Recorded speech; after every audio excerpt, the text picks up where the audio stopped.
So what I'm going to do is to give you a short, semi-short, guided meditation in a minute.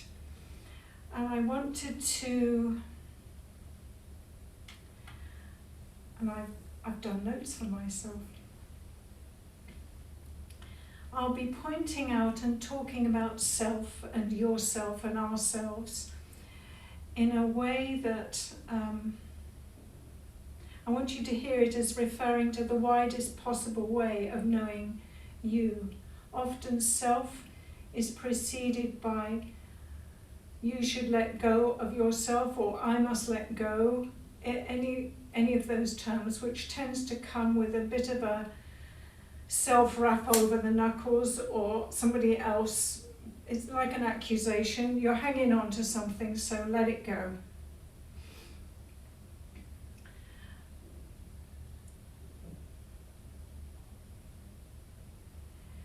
Self describes an individual, discrete person, a living, breathing, walking, talking, loving, grieving one able to express and experience emotion and all the other aspects of what we know to be ourselves. And so I'd like you to suspend, if you can, this is a big ask, the kind of self-judgments that you may have, and the judgments of others, the evaluations, the approvals and disapprovals, and to embrace this idea of a self that is far, far bigger than what we think we are, or what we imagine we are.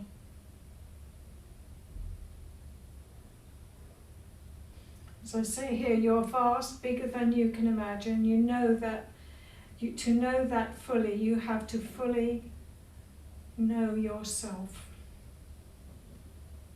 Inside and in the living and working in the environment with others. So it's a very much expanded way of thinking about self.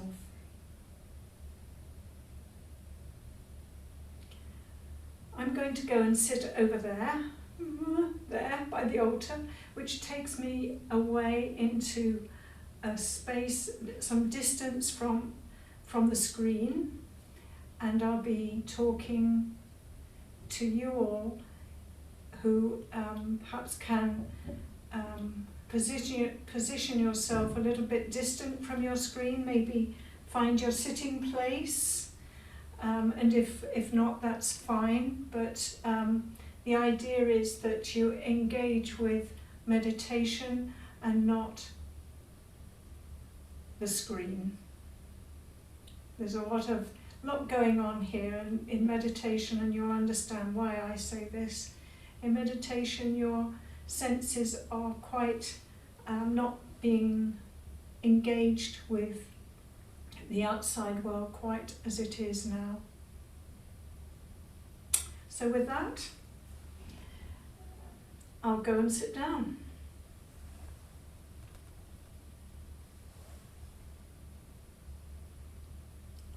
Homage to the Buddha, homage to the Dharma, homage to the Sangha.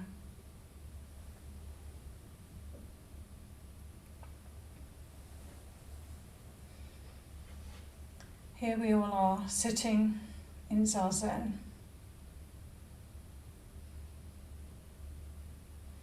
In terms of meditation, Zazen, it is important to know where you are. Sounds obvious. That's to be aware of your physical self from the inside. Physical sensations are located in your body. They are not felt by anybody else's or at any other time. They locate you specifically in real time. These sensations in your body locate you in real time because they are known in real time right now.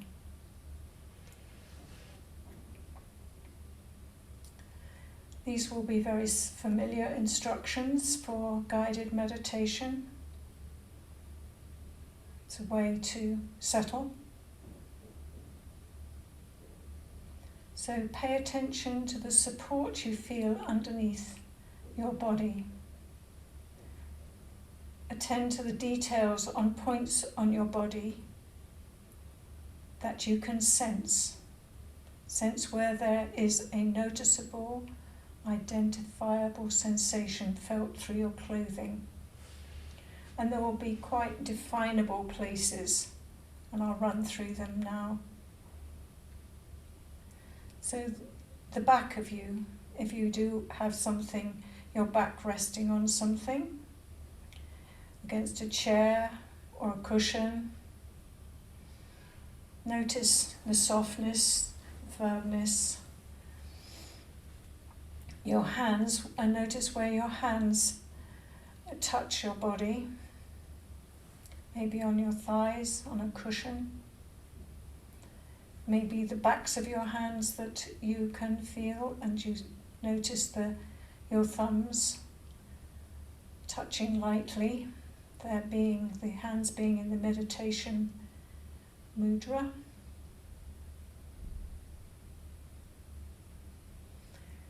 Notice your buttocks, your two sitting bones, which are located at the bottom of your pelvis. Perhaps you can notice a firmer pressure. Your whole weight of your whole body is coming down onto those two sitting bones. And maybe you're on a firm surface, a chair or a bench, cushion, maybe on a softer surface, on a couch. Nonetheless, that's the bottom of your torso, your two sitting bones.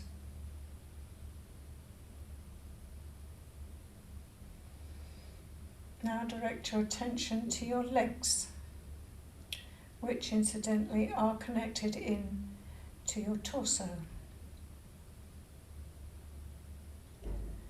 Notice the sensation of your thighs in contact with the chair or bench, cushions, couch. It will be particular pressure according to what you're sitting on.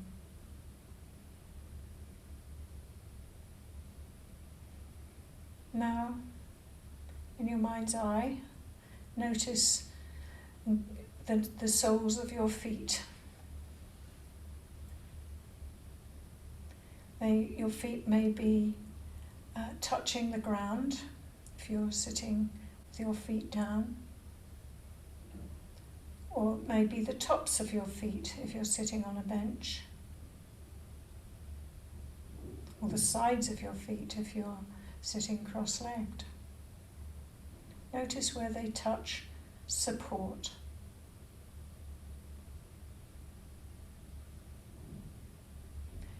In doing this, you will notice a heightened awareness of your physical body as a whole, because your physical body is a whole.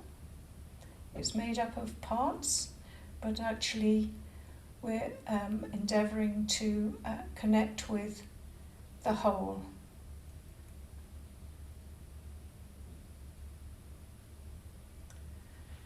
And in doing this body scan, I suppose, your mind and your physicality are congruent. Great word that, isn't it? They're experienced as being together, because you've connected your mind with your body through sensation. Body, mind, unified.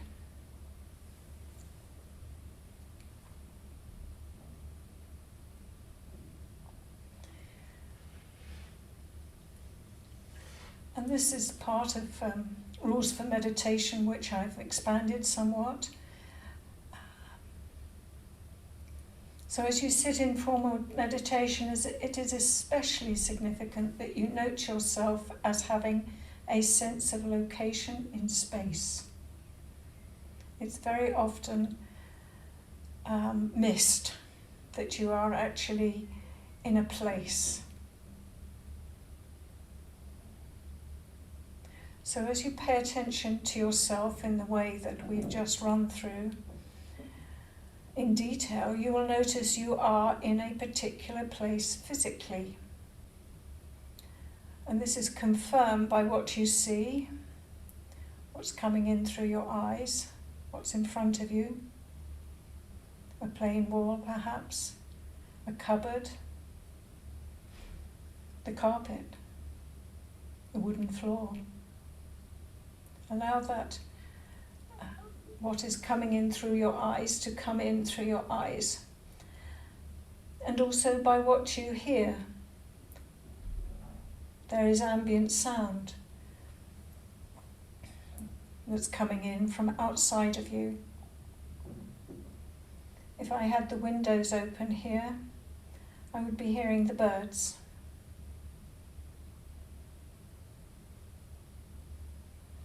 If there was action in the kitchen downstairs, I would know that I am actually above the kitchen.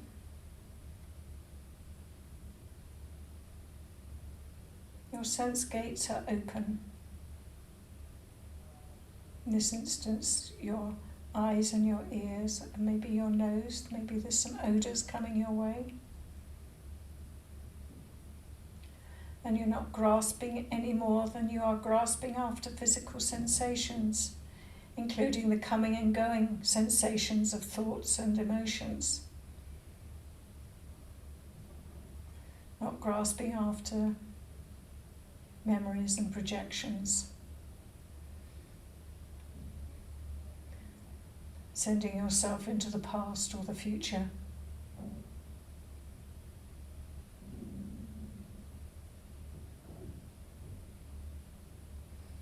So there you are, you have a sense of yourself located in space. Always we are somewhere. And knowing where that is fundamental to engaging with yourself as a living, functioning being in the world of samsara. You don't have to go far to realise that you have to know what's going on around you. And it is as significant that you are have a sense of location when you're sitting down formally.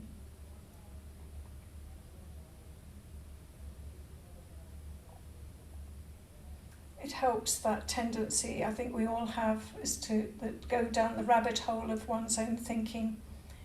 And I recommend that if you are going down the rabbit hole of your own private thoughts, worries, etc., to switch your attention quite deliberately to the ambient sound around you. Switching your attention. You won't lose yourself, but your consciousness will enter a larger space. In that way you will be in a larger space. So to recap, you know from the inside, via sensations of your body, touching support, where you are, where your body is. And indeed that you do have one, which sometimes can be missed out of your awareness, as the tendency to dwell exclusively almost in neck up. And you'll also know where your body is by what you see, hear, smell coming from outside of you. Inside and outside, actually, it's the same. You're located in the same place. It is the same place. There is congruence.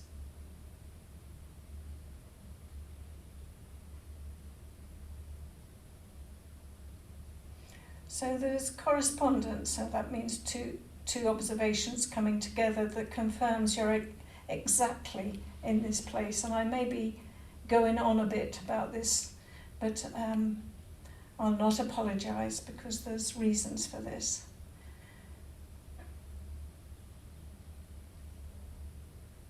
All of you, body, mind, is here and now, sitting. And we'll just sit quietly for a minute or two, and then I'll continue. And do remember to breathe.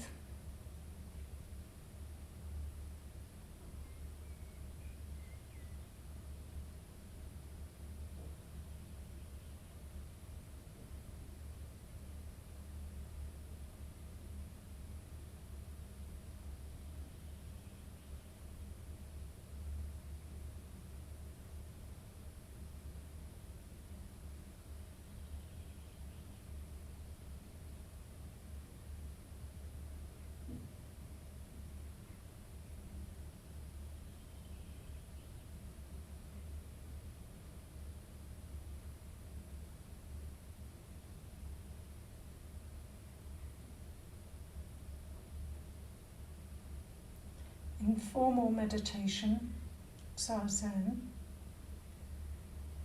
you've been on your own, effectively. There are other people present, perhaps in your room where you're sitting, and there are other people present online, who we will return to soon. At this moment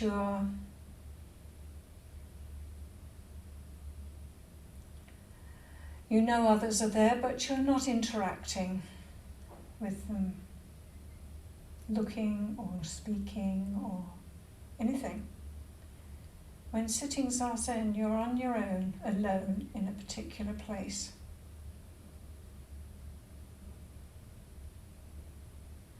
There is a separation, an individuation, the quality of being individual that occurs at this point, which is worth not acknowledging when you are sitting in Zazen. Often people will shy away from doing formal meditation for the very reason that it brings up aloneness, grief, all of those things about that are so prevalent at the moment with lockdowns. So you become separate, and you have become an individual, knowable, identifiable individual. One conscious of being a self with the capacity to choose, to make decisions. When you sit down, you consciously choose and decide to not purposefully do anything and to simply sit. And that is an expression of refraining, and it's also an expression of exercising your own authority and agency.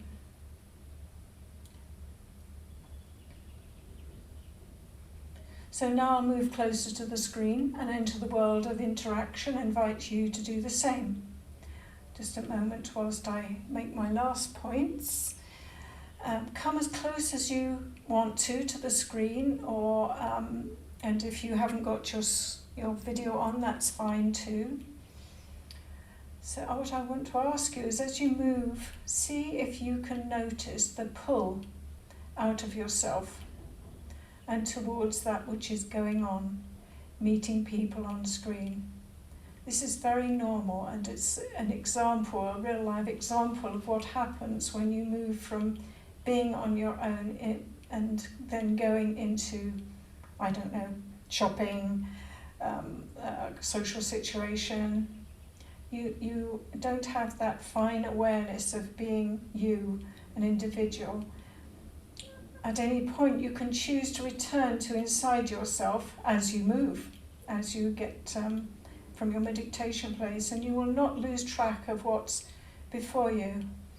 It's just that you're focusing your consciousness or awareness back into your own physicality, and your senses, your eyes and ears will be in the larger space.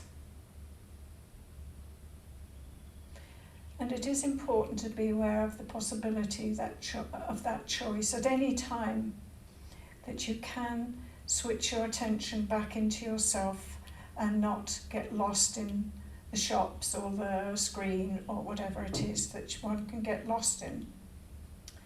And only you can do that or not do that. i.e. choose your behaviour. So I'm going to pick myself up and move towards the screen now, and you can do the same.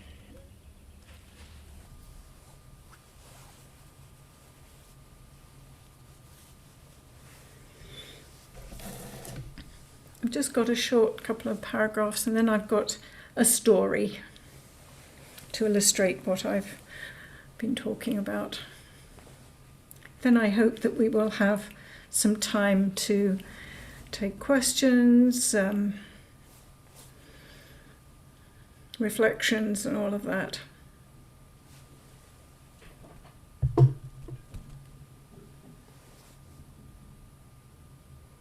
So here we are, looking at each other. Well, I'm looking at you, and I guess you're looking at me, and you're looking at each other, depending on what kind of view you've got. What have I got? I've got gallery view. Then I don't have to look at myself large on the screen.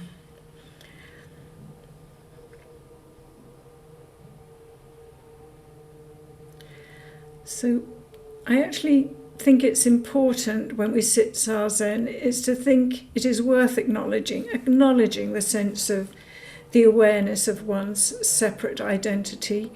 There's one of the sayings, for those people who perhaps kind of are really joined at the hip with somebody, that actually when you sit Zazen, there's only room for one person on the bench or chair.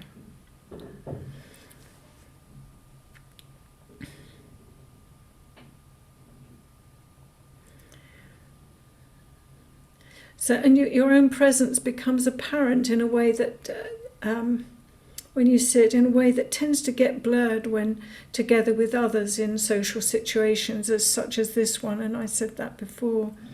And I think it's a very common experience to feel lost. You lose the sense of yourself in the others, the other. When we come together, we're like a big team. Our inside selves blur in awareness, and the known sense of being individual fades. It's certainly the case for me. It's inevitable, and there's nothing wrong with that. We'd be weird if we all kind of sitting like this.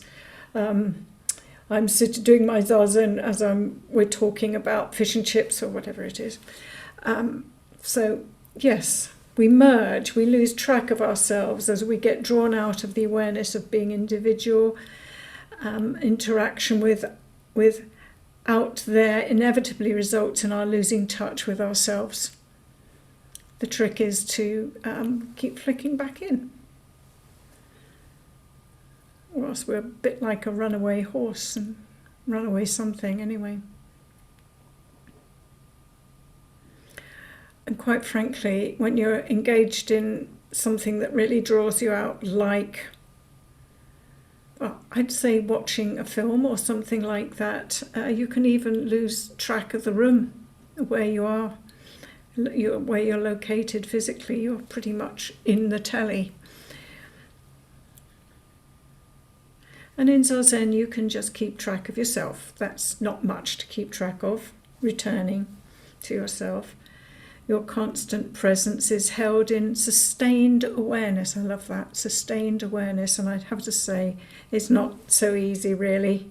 So we're constantly flicking back and forth to the memories and projections. But actually, you can go all sorts of places in your imagination, but in actual fact, you're in your own body, in a place, and that's where we dwell.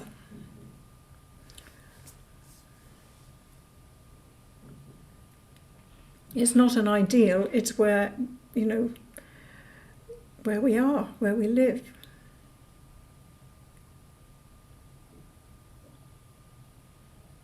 Somewhere in Dogen it says to study Buddhism is to study yourself, which means to me being present with oneself.